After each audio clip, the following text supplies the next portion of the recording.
বিছানায় শুয়া শুয়া গানের তার কানে লাগাইয়া গান শুনতেছো, আজরাইল যদি এর মধ্যে আল্লাহ পাঠায়া দেয়, অবস্থা কেমন তোমার খারাপ হয়ে যাবে।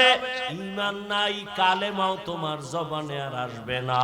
নবী বলে একটা জ্যান্ত ছাগলের চামড়া খুললে যেমন কষ্ট পায়, একটা গুনাহগার বেনামাজির রূহটা যখন আজরাইল নেয় সেই কষ্ট শুরু হয়ে যায়। আজরাইলকে দেখে এক হাত মাশরিকে আর এক হাত মাগরিবে, পা জমিনে মাথা আসমানে, চক্ষু দুইটা বড় বড়। এখানে দেখাই গুনাহগারের কলিজার মধ্যে কম্পন শুরু হয়ে যায়। আর যেই জাহান্নাম আল্লাহ বানাইছেন, ওই গুনাহগারেরা জাহান্নামের ছবিটা দেখায়া দেয়। ও আল্লাহর বান্দা, তুমি আমি তো মানুষের কাতারেই নাই। যারা মানুষ, ওই যে আবু বকরের কথা বলতেছিলাম, রহমতের নবী যার কোনো গুনাহ নাই, তিনিও কান্না করতেছেন আল্লাহর আদালতের হালাতের কথা চিন্তা করিয়া। আম্মা জান আয়েশা রাদিয়াল্লাহু আনহা বলেন, নবীজিকে আমি জিজ্ঞাসা করলাম, নবী আমার রুমে বৈশা কাঁদেন কেন? নবী বলেন, ও আয়েশা, হাসরের ময়দানে আমার উম্মতের কি উপায় হবে, এই চিন্তায় আমি কান্না করতেছি। আম্মাজান বলেন, ও নবী, হাসরের মাঠটা কেমন হবে? নবী বলেন, আয়েশা, এই জমিনটা হবে কিয়ামতের মাঠ, আরাফার ময়দান হবে আল্লাহর বিচারালয়, আদালত। এই দুনিয়ায় তো বড় বড় মাস্তান তো চলে গেল, আল্লাহর কোরআনের একটা ভুল বের করতে পারে নাই, নবীর একটা কথার মিথ্যা প্রমাণ করতে পারে নাই। আল্লাহর নবী বলেন, ওই হাদিস এখনো আছে, কোরআন এখনো আছে। আম্মা জান আয়েশাকে নবী বলেন, কিয়ামতের ময়দান এমন এক অবস্থা হবে, পুরো জমিনটা সমান হবে। সূর্যটা এখন তো বিজ্ঞানীরা বলে জমিন থেকে 9,30,00,000 মাইল উপরে। কিয়ামতের ময়দানে আল্লাহ অর্ডার করবে, সূর্য নিচে নেমে আয়, তোর যত মুখ আছে নিচে কর, যত তাপ আছে তাপ জমিনে ছাড়। সূর্যের তাপে জমিনটা পুরিয়া তামা হয়ে যাবে। স্বর্ণ হবে না কেন? জমিনটা পুরিয়া রূপা হবে না কেন? পিতল হবে না কেন? মুফাসসিরিনে কেরাম বলেন, ভিন্ন মাথা গরম হয় না।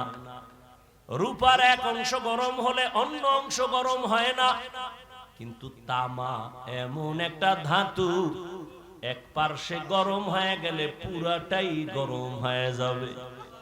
আল্লাহ যখন বলবে, সূর্য তুই মনের মতো তাপ দিতে পারো না, আজকে সব তাপ ছাইরা যায়, সূর্যের এমন তাপ শুরু হয়ে যাবে, জমিনটা তামা হয়ে যাবে। নবী কান্না করেন আর বলেন, আয়েশা, অন্যদিকে জাহান্নামের আওয়াজ, জাহান্নাম চিল্লায়া বলবে, আল্লাহ বেনামাজি কই, বেপরদাওয়ালা গুনাহগারেরা কই, আমার পেটের মধ্যে দাও, আমার পেটে বড় ক্ষুধা। আল্লাহ বলবে, জাহান্নাম একটু অপেক্ষা কর, আমি বিচারটা শেষ করে নেই, তারপরে তোর খোরাক আমি দিতেছি। নবী বলেন, জাহান্নাম থামে না, তখন আল্লাহ অর্ডার দিবেন, এই ফেরেশতারা জাহান্নামের গলার মধ্যে 70,000 শিকল লাগাইয়া বাঁধো, এক একটা শিকলের গোড়ায় 70,000 ফেরেশতা ধর, ধইরা ভালো কইরা পেছন দিকে টাইনা রাখ, ও যেন আমার আদালতের দিকে আসতে না পারে। যদি আমার আদালতের দিকে আগায়, আমি তো আর বিচার করতে পারবো না। জাহান্নামের আগুন এই মানুষগুলোকে পেটের মধ্যে নিয়ে নিবে। আল্লাহর অর্ডারে ফেরেশতারা জাহান্নামের গলায় শিকল লাগাইয়া 70,000 কইরা এক একটা শিকলের গোড়ায় জাহান্নামের ধরবে, ধইরা রাখতে পারবে না। এত চিল্লানি দিয়া বলবে, আল্লাহ বেনামাজি গুনাহগার আমার খোরাক গুলো দাও, ক্ষুধা। আল্লাহ পাক নবী বলেন, আল্লাহর ফেরেশতারা যখন ধরে রাখতে পারবে না, তখন আমি মুহাম্মদের অন্তরে বড় মায়া, আমি সাথে সাথে সিজদায় পড়ে বলবো, আল্লাহ জাহান্নামের ভিড়াও, আমার উম্মত মনে হয় ধইরা ফালাইবে, ফিরাও আমার উম্মত যেন জাহান্নামের আগুনে না যায়। আমার উম্মত যদি জাহান্নামে যায় আমি জান্নাতে যাব না। তখন আল্লাহ বলবে, নবী আপনি মাথা উঠাইয়া দেন, কাঁদিয়েন না, আপনার কান্না আমি সহ্য করতে পারি না। আমি মাথা উঠাইয়া দিব। আল্লাহ পাক দেখে জাহান্নাম এখনো দাঁড়ায় না, শিকলেও ধরে রাখতে পারে না। তখন আল্লাহ আমার সান্ত্বনার জন্য একটু কুদরতি হাতের পানি ফেরেশতারে দিয়া বলবে, জাহান্নামের গায়ে ছিটায়া দাও। যখন জাহান্নামের গায়ে আল্লাহর দেওয়া কুদরতের পানিটা ছিটায় দিবে, জাহান্নাম দ্রুত গতিতে পেছনে ভাগতে থাকবে। ফেরেশতারা বলবেন, আল্লাহ এতক্ষণ আমরা ৭০,০০০ শিকল লাগাইয়া যেই জাহান্নামের ধরে রাখতে পারি না, তুমি এমন কি বরকতের পানি দিছো যে জাহান্নাম এখন নিজে নিজে পেছনে দৌড়ায় ভাগতেছে? কারণ কি? এটা কি জমজমের বরকতি পানি? না কি এটা কাউসারের পানি? না এটা কি আবে হায়াতের পানি? না এটা দুনিয়ার বরকতের কোনো পানি? না তোমার বৃষ্টির পানি? না কোনো সমুদ্রের পানি? আল্লাহ বলবে, ফেরেশতা এই পানি জমজমের পানিও না, কাউসারের পানিও না, এই পানি আবে হায়াতের পানিও না, এই পানি দুনিয়ার কোন সমুদ্রের পানি না, বৃষ্টির পানি না। আল্লাহ বলবেন, আমার মায়ার নবীর গুনাহগার উম্মতের চোখের পানি। দুনিয়াতে আমার মায়ার নবীর উম্মতেরা গুনার কথা স্মরণ করে কাঁদত। মানুষ যখন ঘুমায়া যাইতো আমার আশিকের কান্না শুরু হয়ে যাইতো। গভীর রাতে সিজদায় পড়ে বলতো, দয়ার মালিক আমার মতো গুনাহগার এই জমিনে আর কেউ নাই। গুনার কারণে আমার হাত না পাক, আমার চোখ না পাক, আমার জিহ্বা না পাক, আমার অন্তর না পাক। আয় আল্লাহ, তোমার দেওয়া সূর্যের আলো, পানি, বাতাস সব নেয়ামত খাইয়া তোমার নাফরমানি করেছি। আজ আমি গুনার কারণে মনে হয় আমার জাহান্নাম ছাড়া উপায় নাই। আমার গুনার খবর আমার মাও জানে না, বাবাও জানে না, ভাই বোন স্ত্রী পরিবারের কেউ জানে না। আমার গুনার খবর আমার মা বাবায় যদি জানতো লাথি মেরে ঘর থেকে বের করে দিত। আমার গুনার খবর যদি আমার স্ত্রী জানতো আমাকে স্বামী বইলে গ্রহণ করতো না। আমার গুনার খবর যদি আমার সন্তান জানতো কোনদিন আমাকে বাবা বলতো না। ও দয়ার মালিক যে তুমি কত দয়ার মালিক, তুমি আমার সব গুনার খবর জানো। ও আল্লাহ, এ যুবকের আমার মাওলারে ডাক দে, দুই ফোঁটা চোখের পানি ছাড়, আর গুনার কত স্মরণ করে ক্ষমা চাও। আর আল্লাহরে বলো, আমার মাওলা যে কেমন দয়ার মাওলা। ওরে দরওয়াজা জানালা বন্ধ করে মোবাইলের দ্বারা যে গুনাহ করেছো, ওই দরওয়াজা জানালার ভেতরের গুনার খবর মাও জানে না, বাবাও জানে না। ওরে আমার মাওলারে ফাঁকি দিতে পারো নাই রে বাবা। আরে তোমার গুনার খবর যদি মা জানতো ঘর থেকে বের করে দিত। কিন্তু আমার মাওলা যে কেমন দয়ার মালিক, এর ভেতরে জাহান্নামের আগুন লাগায় দাও। আল্লাহ রাগান্বিত হয়ে বলবে, ও কবরের মাটি, এই গুনাহগারের দুই পার্শ্ব থেকে জোরে জোরে চাপ দাও।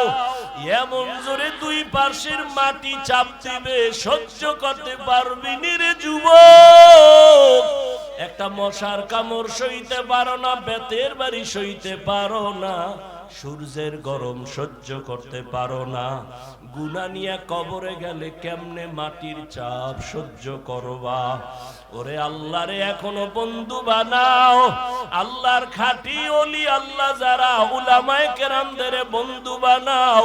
এখনো সময় আছে, তওবা করো আর আল্লাহকে বলো মাওলা গুনাহ আর করব না, নামাজ ছাড়বো না, বেপরদায় চলবো না, দাড়ি কাটবো না। আমার মাওলার আযাব বড় কঠিন। আল্লাহ এজন্য বলেছেন মুসলমান না হইয়া মরণ বরণ করিও না। এখনো সময় আছে, তওবা করে নাও। স্কুলে পড়ো, কলেজে পড়ো, চাকরি করো, ব্যবসা করো, তওবা করো আর নামাজ ছাড়বা না, দাড়ি কাটবা না, বেপরদায় চলবা না। মা বাবার দোয়া নিয়া, উলামায়ে কেরামের দোয়া নিয়া, শিক্ষক মুরব্বিদের দোয়া নিয়া নবীর তরিকায় চলবা। আল্লাহর কাছে 2 ফোঁটা চোখের পানি ছেড়ে দাও। যদি কান্না না আসে, মনে করিও গুনার কারণে দিলটা পাথর হয়ে গেছে, আল্লাহ বেজার হয়ে গেছে। এখনো সময় আছে, আল্লাহকে বলো আল্লাহ দিলটা নরম বানায়া দাও। ওরে ডানে বামে দেখো, তোমার মতো কত গোলামের চোখে পানি, তোমার আমার চোখে কেন পানি নাই? গুনার কারণে আল্লাহ বেজার। ওরে কান্নাওয়ালার কাছে হাতটা বাড়াইয়া দোয়া চাও আর বলো, ও কান্নাওয়ালা ভাই, আমার জন্য একটু দোয়া করেন। আমার গুনার কারণে আমার কলবটা পাথরের মতো শক্ত, আমার চোখে পানি আসে না। দোয়া, কান্নাওয়ালার দোয়া ফেরত যাবে না। আল্লাহর কাছে তওবা করো, মরিয়াও গেলে আর নামাজ ছাড়বা না, গুনাহ নিয়ে কবরে যাইবা না। যদি তওবার নিয়ত হয়, 2টো হাত আমার আল্লাহকে দেখাইয়া দাও।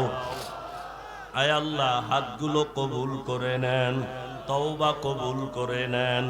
আয় আল্লাহ, তওবার উপরে মজবুত হইয়া চলার তৌফিক দান করেন, আমিন। যারা হাঁটা চলা অবস্থায় সব সময় গবেষণা করে, আমাকে কে বানাইলেন, আমাকে কে দাঁড় করাইলেন, যিনি শক্তি দিবেন দাঁড়ানোর, ওই আল্লাহ যদি বসার শক্তি না দেয়, বসতে পারবো না। বসার পরে যদি দাঁড়ানোর শক্তি না দেয়, আমার আর দাঁড়ানো যাবে না। কদম একটা দিয়া সামনে কদম যদি দিতে না দেয়, আমার আর কদম দেওয়া চলবে না। জ্ঞানী যারা, এরা ভাববে আসমান কে বানাইলেন, একটা খুঁটি নাই, সামান্য একটা 3 খাটালের হ্যান্ডেল দুনিয়ার বাঁশগুলো দিয়ে খাড়া করছে। আর আল্লাহর এত বিশাল বড় আসমান, এখান থেকে 500 বছরের দূরত্ব প্রথম আসমান। এইভাবে একটা না 7টা আসমান আল্লাহ টানাইছেন। উপর দিয়ে কোনো রশিও নাই, নিচের থেকে কোনো খুঁটিও নাই, কোনদিন নাড়াচাড়া করে না।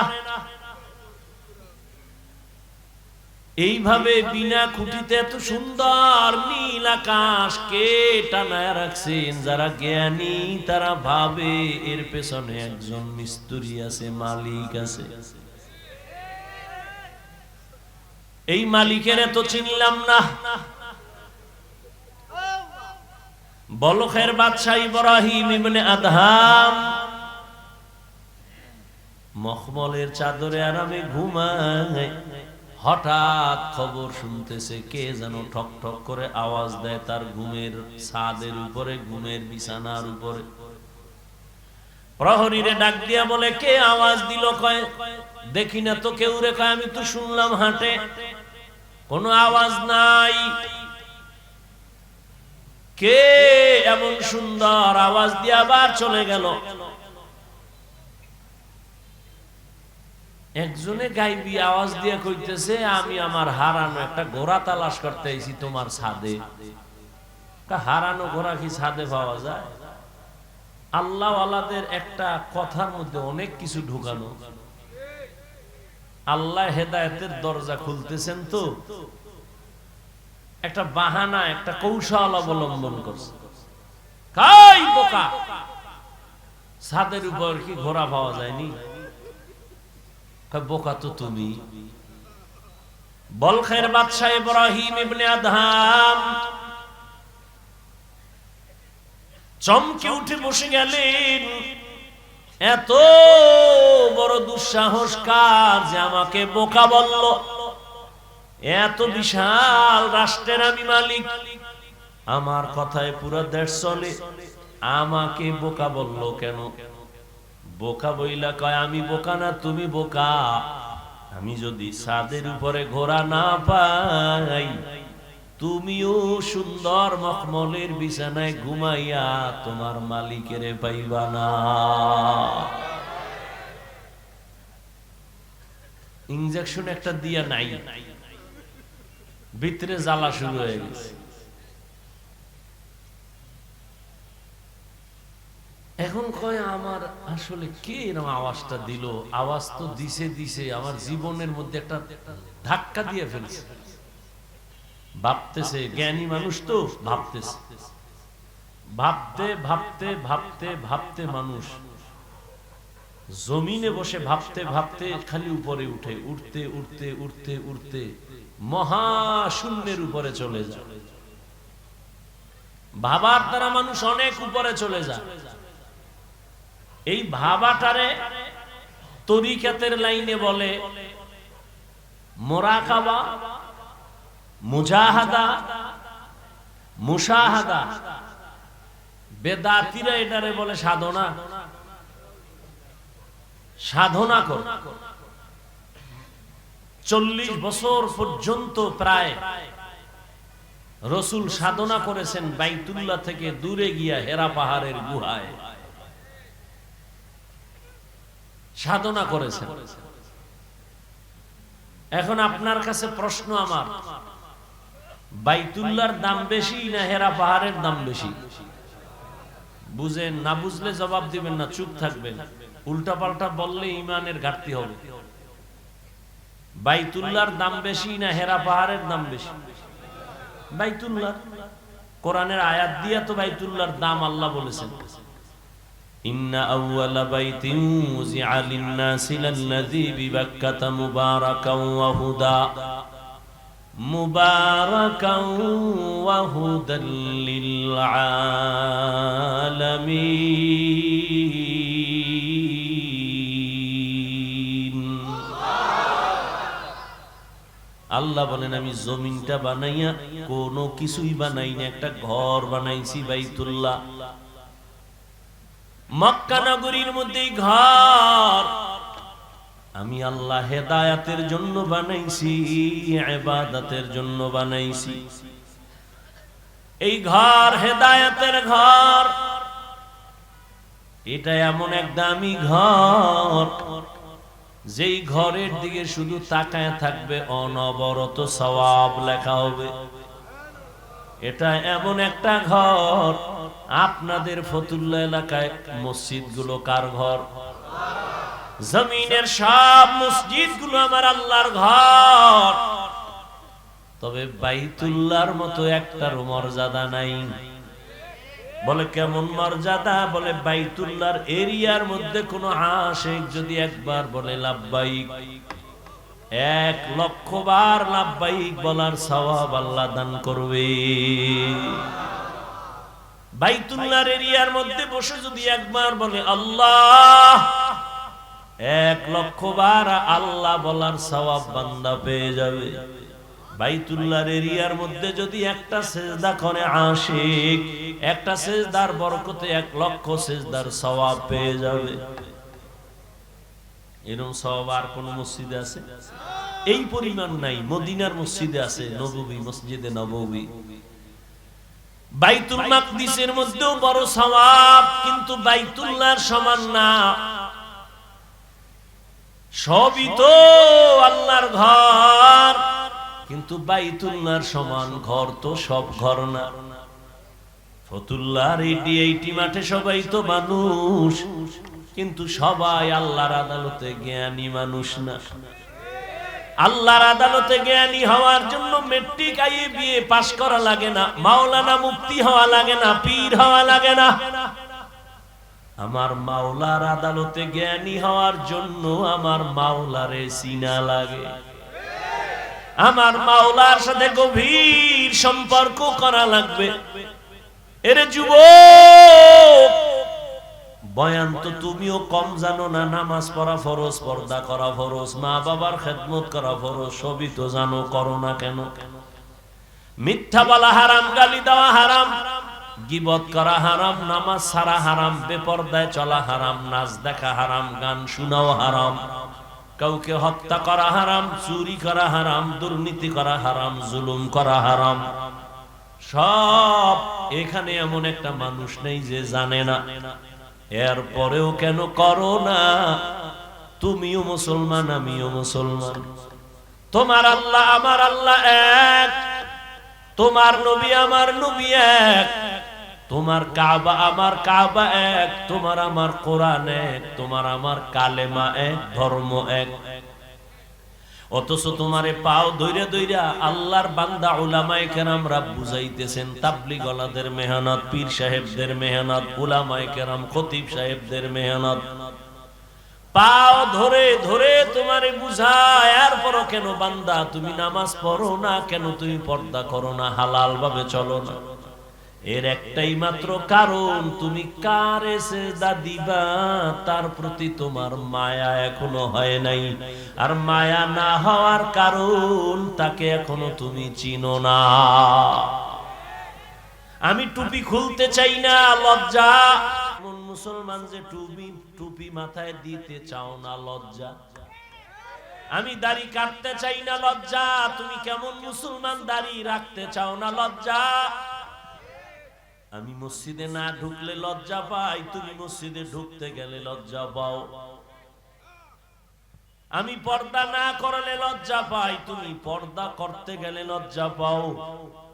ওরে আমিও তো তোমার মতো একটা মানুষ, আমি তো তোমার মতো রাত কাটাই, দিন কাটাই, 3 বেলা খাই। ও আল্লাহর বান্দারা, এই জমিনের হাওয়া বাতাস সূর্যের আলোতে তুমিও বড় হয়েছো, আমিও হয়েছি। ও আল্লাহর বান্দা বলো, আল্লাহ আকল দিছে, একটু আগেও বলছি কুকুর শুয়োরের দেয় না, মানুষের দিছে, একটু বলো তোমরা নবীর তরিকা আল্লাহরে বাদ দিয়া বলো কত উপরে উঠছো। আর আমরা যারা নবীর মোহাব্বতে আল্লাহ পাওয়ার জন্য দাড়ি রাখলাম, টুপি পরলাম, নামাজ পড়ি, পর্দা করি, হালাল খাই, বুঝাবার জন্য বলি, অহংকারী করি না রে বাবা। বলো আমরা কত নিচে নামছি। তুমি বলতে পারবা না, সেই শক্তি তোমার জবানে নাই, অন্তরে নাই। আমি বলি শোনো, কেউ কাঁদতেছে পাইয়াও সব হারাইছি, আর একদল কান্দে পাইয়াও পাই না। চেয়ারম্যানের চেয়ারের মেয়াদ শেষ। আর যারা নবীর আদর্শ নিয়ে আসিলাম, আগে যেমন আছি এখনো আছি, সামনে এমনই থাকবে, কোনো চিন্তাই নাই। চেয়ারম্যানের চেয়ারের মেয়াদ শেষ, আর নবীর আদর্শওয়ালা টুপিওয়ালা ওলামায়ে কেরামের কোনো মেয়াদি নাই, শেষ হবে আবার কি। এই সম্মানকে দিছেন, টাকা দিয়া সম্মান কিনলে ফুলের মালার পরে আবার জুতার মালা। আর আমার মাওলায় যারে সম্মান দেয়, ওই বান্দার সম্মানে দুনিয়াতেও বাদশাহ, পরকালেও বাদশাহ।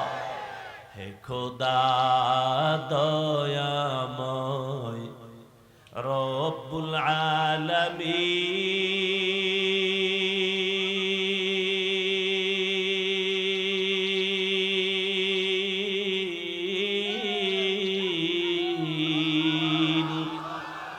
জীবনে মরণে ভয় কি হবে সেই দিন। হে খোদা ধরাতে আসিয়াজি বড়ই অসহায়,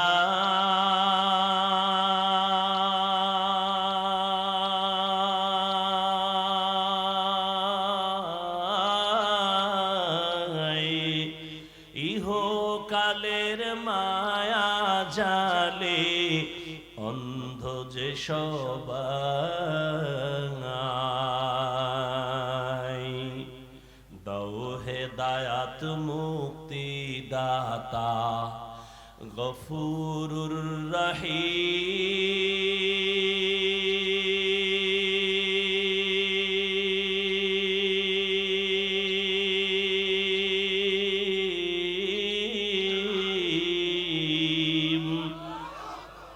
জীবনে মরণে ভয় কি হয়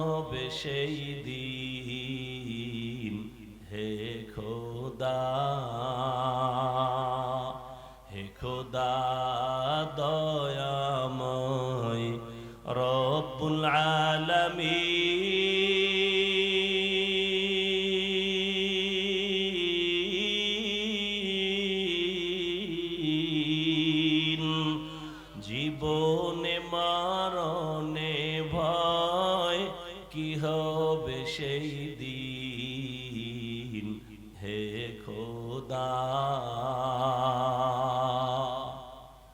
এই চিন্তা করতে করতে আবু বকর জীবন কাটায় দিলেন। মরণে আমার কি উপায় হবে? পরশুদিন হাদিস দেখলাম, রহমতের নবী ইস্তেনজায় ঢুকছেন। ইস্তেনজা চিনেননি? এও তো অনেকে চিনি, বাংলায় খাওয়া লাগবো না।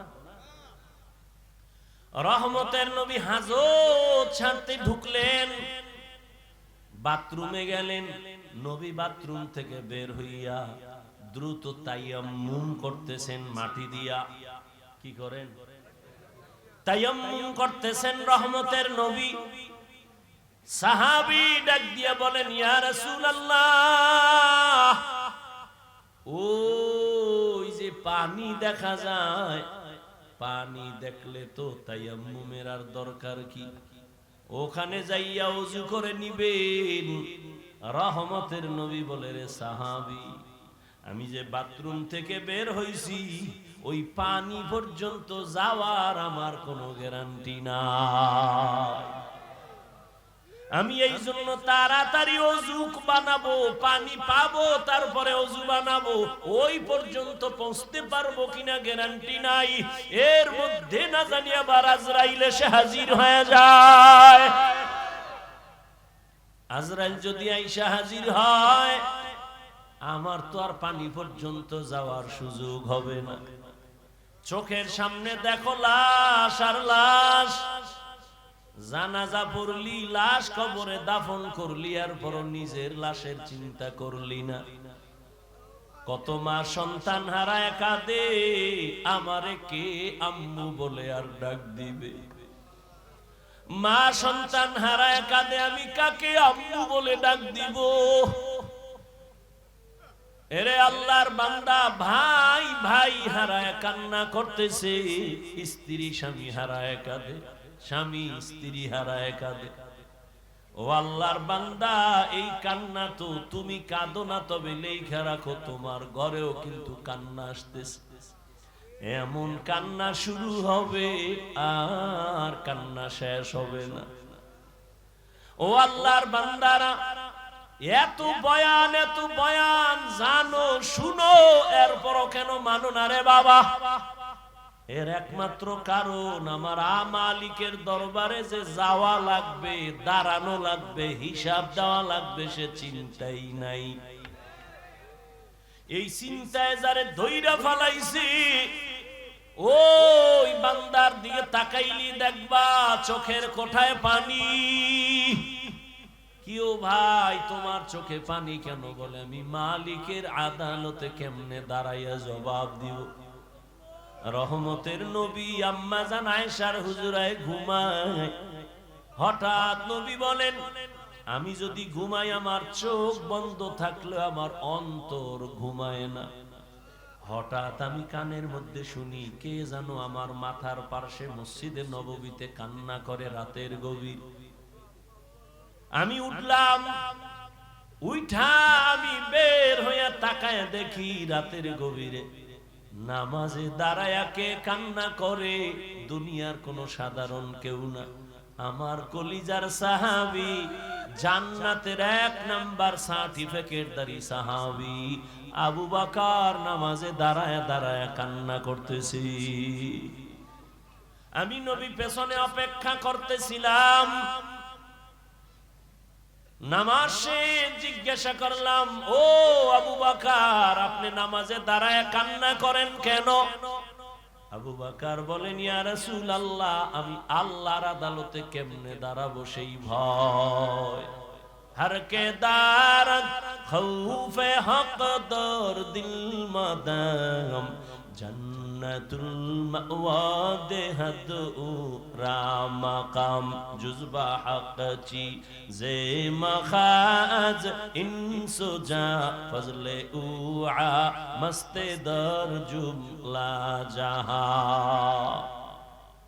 এই আল্লাহর ভয়, আল্লাহর আদালতে দাঁড়ায় হিসাব দেওয়ার ভয়টা অন্তরে ঢুকানোর জন্য লাগবে একজন আল্লাহওয়ালার নেক নজর।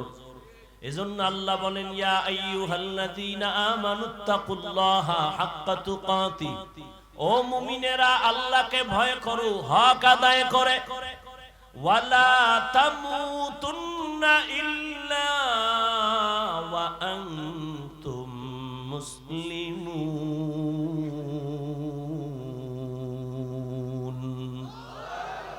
মুসলমান না হইয়া মরিও না, সাবধান। নবী বলেন আলা কুল্লুকুম রাইন ওয়া কুল্লুকুম মাসউলুন আন রাইয়াতিহি। এই উডেকা মোনাজাত দিয়ে দিমু। মাওলায় যদি বাড়ি না নেয় কেমনে আগে বাড়ি যাবা? মাওলায় না নিলে পারবা? একজনে 1.5 ঘন্টা আগে উঠে গেছে, তাড়াতাড়ি বাড়ি যাইব, আর একজনে মোনাজাত দিয়া কান্নাকাটি কইরে এরপরে রওনা হইছে বাড়ি যাব। ওই ঘটনা আছে না, সুলতান মাহমুদ গজনবীর ঘটনা, আয়াজের ঘটনা, এক ধনী বড় টাকাওয়ালা আর মালিক আর গোলামের ঘটনা। মালিক আর গোলাম বাড়ি যায়, হঠাৎ মালিকের কয় গোলাম, স্যার একটু দাঁড়ান, আমার একটু জরুরত আছে। কয় দাঁড়াই নাম। ঢুইকা গেছে মসজিদে, মসজিদে গিয়া সেজদায় যাইয়া কান্দে। মালিক অপেক্ষা করে, আয় না কেন? নাইমা গিয়ে দেখে গোলাম সেজদায় পড়ে কাঁদে। ও মালিক, তোমার দরবারে হাজির, তুমি কবুল করো। দীর্ঘ টাইম অপেক্ষা কইরা গোলাম যখন বের হইতেছে, মালিক কয় এত দেরি কেন করলা? কয় যেই মালিক তোমারে মসজিদে ঢুকায় না, ওই মালিক আমারে যেন কেমন বের হইতে দেয় না। মাছ পানি ছাড়া ভাল লাগে না। মাছ পানি পাইলে মনে করে আমার জীবন। আরে আমার মাওলা পাকের যারা আশিক, আল্লাহর মোহাব্বতের যারা গোলাম, ওরা দুনিয়ার রং তামাশায় পইড়ে গেলে ভাল লাগে না। কখন জিকিরের ময়দানে ঢুকবে, কখন একটু আলেমের কাছে যাবে, কখন একটু কোরআনের তেলাওয়াতের আওয়াজ অন্তরে নিবে, কখন একটু জায়নামাজে দাঁড়াবে, কখন আমার মাওলাকে একটু মায়া কইরা ডাকবে, ও আল্লাহ। আরে আমার মাওলারে ডাকলেই তো বান্দা এত খুশি, আল্লাহর মোহাব্বত অন্তরে জমা হয়ে যায়। হানজালা নবীর সাহাবী, ঘটনা আপনারা নাম শুনছেন। হানজালা রহমতের নবীর বড় আশিক। একদিন রাস্তায় হাঁটে আর ঘুরে আর কয়, না ফাকা হানজালা, না ফাকা হানজালা, আমি হানজালা মুনাফিক হয়ে গেছি, মুনাফিক। ঘুরতে ঘুরতে দেখা ওমরের সাথে। এই হানজালা, কি চিল্লাও কেন? আমি মুনাফিক হয়ে গেছি। কয় কেন? কয় আমি নবীর কাছে যখন থাকি তখন আমার অন্তর এমন যে আমি আর কোন দুনিয়ায় নাই, এখন আমি আমার মালিকের নজরে বসে আছি, দরবারের রেসালাতের সামনে আছি। এখন আমার ছেলের চিন্তা নাই, মেয়ের চিন্তা নাই, বাড়ির চিন্তা নাই, গাড়ির চিন্তা নাই, টাকার চিন্তা নাই, ক্ষমতার চিন্তা নাই। এখন আমার চিন্তা, আমি একজনারে পাইছি, আমার নবী। আমি ওই নবীর হাত ধরে আমার মালিকের একটু কেমনে দেখবো, যেই নবীর চেহারা এত সুন্দর, একটা নজর নবীর চেহারার দিকে তাকাইলে পেটের ক্ষুধা থাকে না। মায়ার নবী এত সুন্দর, আমার মাওলায়ের এত সুন্দর কইরা বানাইছেন, ওই মালিক আমার আল্লাহ না জানি কত সুন্দর। এত সুন্দর আসমান যিনি বানাইছেন তিনি কত সুন্দর, এত সুন্দর কণ্ঠ যিনি দান করছেন তিনি না জানি কত সুন্দর, এত সুন্দর রঙের ফুল বাগান সাজাইছেন তিনি কত সুন্দর। ওরে যারা মাওলার আশিক ওরা ভাবে আর খুঁজে আমার মালিক, আমার আল্লাহরে আমি তো এখনো পাইলাম না। ফুলের ঘেরান পাইলাম, কে বানাইলেন তারে তো পাইলাম না। ওরে আল্লাহর মোহাব্বত যার অন্তরে জমা হয়ে গেছে, সে একবার আমার মাওলারে দেখার জন্য পাগল। হানজালা বলে, আমি নবীর দরবারে থাকলে আমার অন্তর থাকে একরকম, আমি নবীর দরবারের বাইরে গেলে তখন আবার অন্তর দুনিয়ামুখী হয়ে যায়। আমার ছেলে, আমার বাড়ি, আমার গাড়ি, আমার টাকা, আমার পয়সা, আমার ক্ষমতা, আমার চেয়ার, এই সব আমার অন্তর আইসা জমা হয়, আমি মুনাফিক হয়ে গেছি। ওমর কয়, তো এই অবস্থা তো আমারও হয়। নবীর দরবারে থাকলে দুনিয়ার কোনো চিন্তা নাই, আবার যখন নবীর দরবার থেকে বাইর হইয়া যায় তখন আবার দুনিয়া আমারে পেয়ে ফেলে, দুনিয়া দুনিয়া আমাকে গ্রাস করে ফেলে, দুনিয়ার চিন্তা, ছেলের চিন্তা, মেয়ের চিন্তা আমাকে গ্রাস করে ফেলে। এবার কথা, চলো নবীর দরবারে চলো, সমাধান নেই। দুজনে যায়, মুনাফিক হয়ে গেছে। ওমরও কয় আমি মুনাফিক হয়ে গেছি, হানজালাও কয় আমি মুনাফিক হয়ে গেছি। হঠাৎ আবু বকর সিদ্দিক রাদিয়াল্লাহু তাআলা আনহুর সামনে দাঁড়ানো। এই ওমর, তুমি চিল্লাও কেন? কয় মুনাফিক হয়ে গেছি। হানজালাও কয় মুনাফিক হয়ে গেছি। কারণটা কি?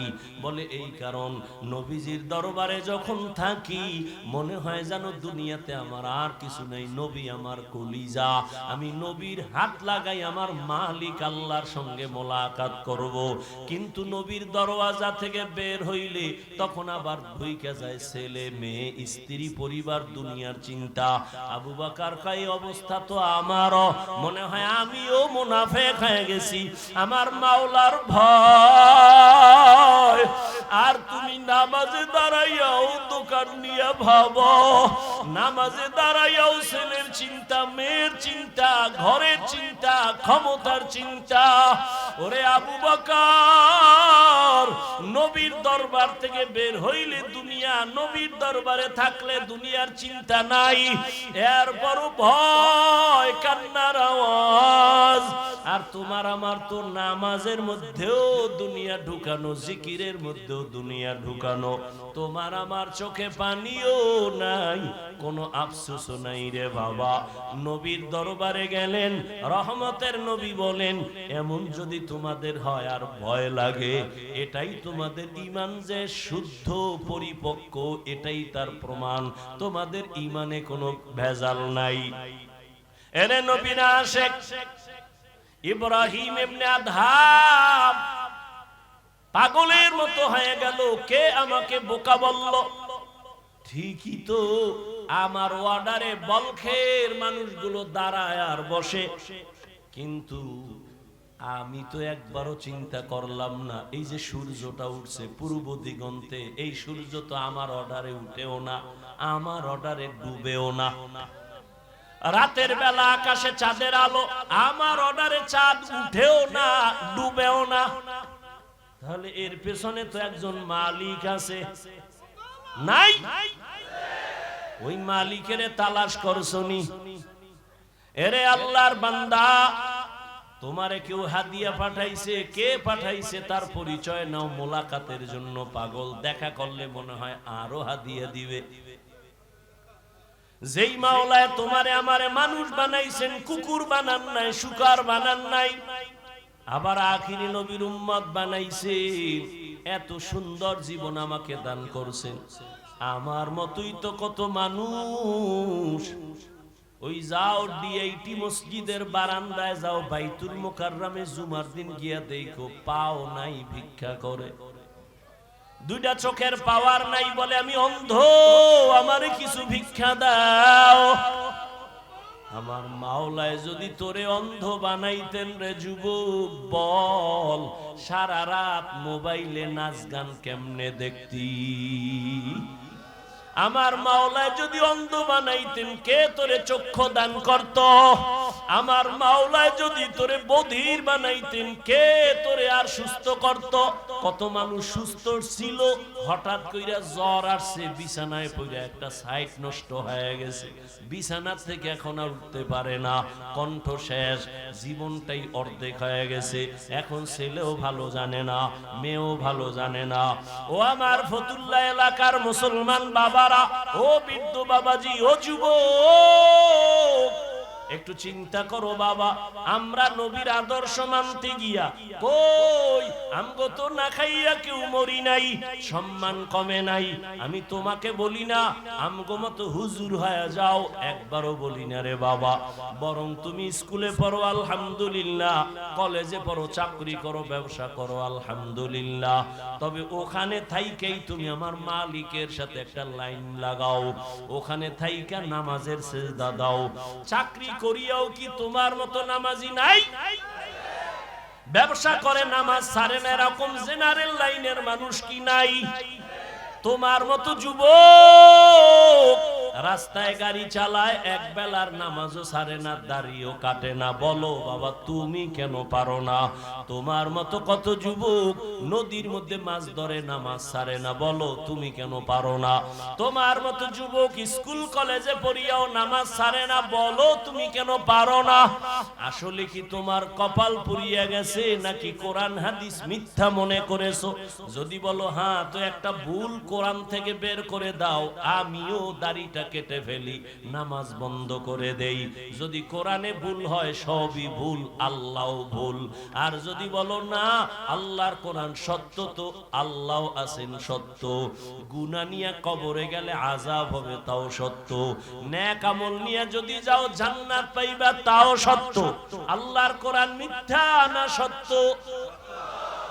ওই কোরআনে জান্নাতের বয়ান আসেনি, ওই কোরআনে জাহান্নামের বয়ান আসেনি। কে জান্নাতে যাবে কে জাহান্নামে যাবে আল্লাহ তাও বলেছেন। মনটা কি শুধু বুঝাইও? হাফিজুর রহমান ভাই তো আমাদেরকে হুজুর হওয়ার জন্য তাকিদ দেয় নাই, হাফিজ ভাই তো কওমি মাদ্রাসায় যাইতে বলে নাই, হাফিজুর রহমান তো তাবলিগ না গেলে জাহান্নামে যাবা বলে নাই। কি বলছে? স্কুলে পড়লেও নামাজ ছাড়া যাবে না। স্কুলে পড়িয়াও তো আমার মতো যুবক নামাজ পড়ে, আমি কেন পারি না?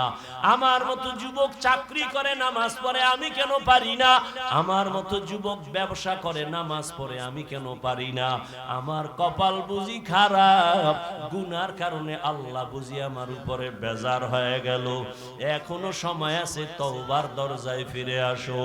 আল্লাহ তাআলা বারবার ডাকে, আয়, কই যাবি বান্দা আয়, যেদিকেই যাবি জাহান্নাম ছাড়া আর কিছুই নাই।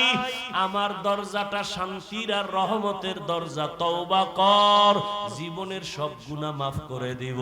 5 বেলার নামাজ পড়ো, মা বাবার দোয়া নাও, বেয়াদবি করিও না, শিক্ষকের দোয়া নাও, বেয়াদবি করিও না, ওলামায়ে কেরামের পরামর্শ নিয়ে নামাজ পড়ো, দাঁড়িয়ে রাখো, মা বাবার দোয়া নিয়ে চলো, চাকরি করো, ব্যবসা করো, হালাল ভাবে চলো, হারাম খাইও না, কারো হক নষ্ট করিও না, কারো উপরে জুলুম করিও না।